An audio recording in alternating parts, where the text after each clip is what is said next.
किसन नरतिया बहई और सनना नरतिया बहई झूर झूर पवनवा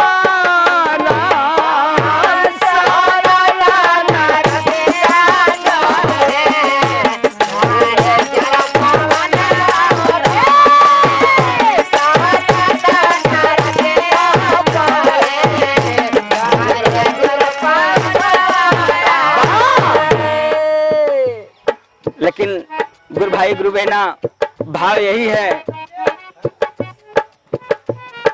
जो कहा, लेकिन भक्त इसी भाव में बोलने जा रहा है।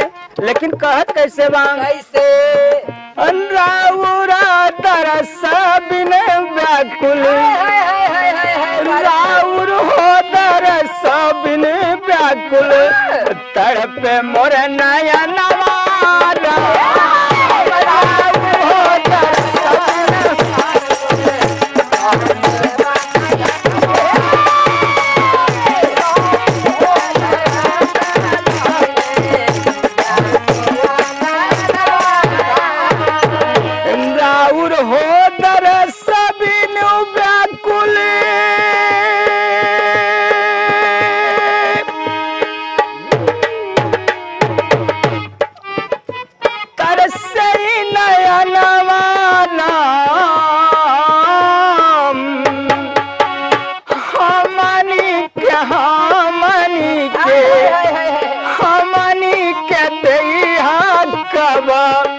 प्रभु दरसनवा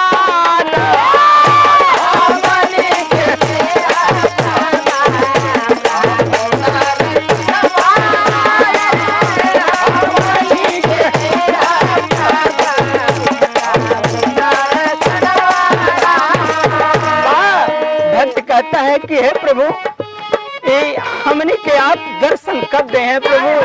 ये नयन आपके बगैर तरस रही है, तड़प रही है।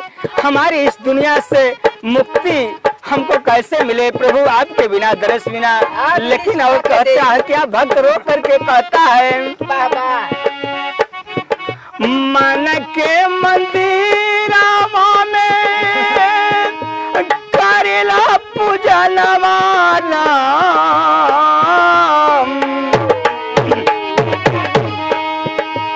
मन के मंदिरवा में करेला पूजनवा नाम साधा कलई के अपने साधा कलई के अपने हाथ में सुमनवा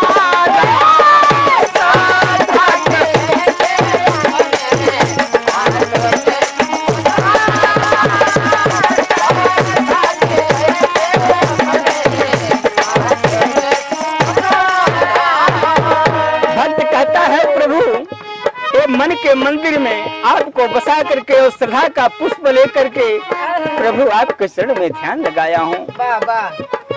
राउरा दरस बिन व्याकुल तड़प मर नयनवा राउर हो दरस बिन व्याकुल तड़प मर नयनवा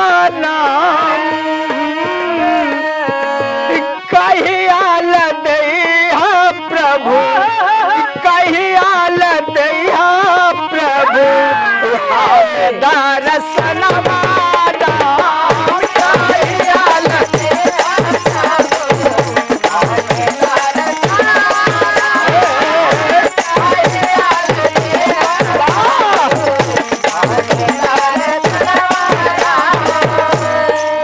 लगी रहे भैया।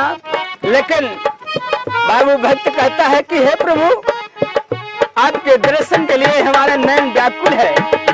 लेकिन तीसरी बोल में भक्त कहता है क्या कहते हो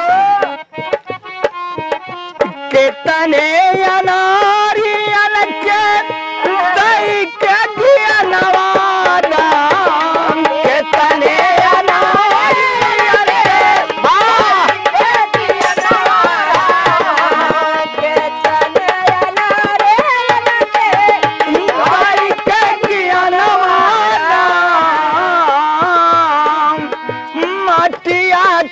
काई दिहला माटिया के काई दिहला सुंदर तू सोनवाला माटिया के काई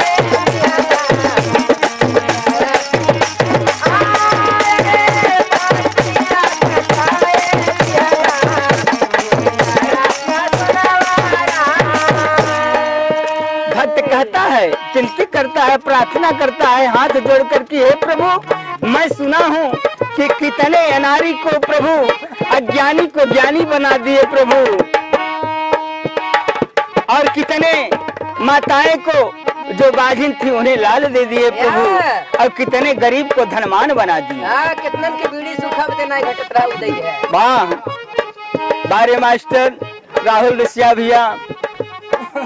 तब आखिरी बोल में भक्त फिर बोल रहा है, का कहते हो? दासन दास का है बाया रजिया राम, दासन दास का है बाया रजिया राम, दासन दास का है बाया रजिया राम। कब होई अरे कब होई है प्रभु, अरे तो हरी मरजिया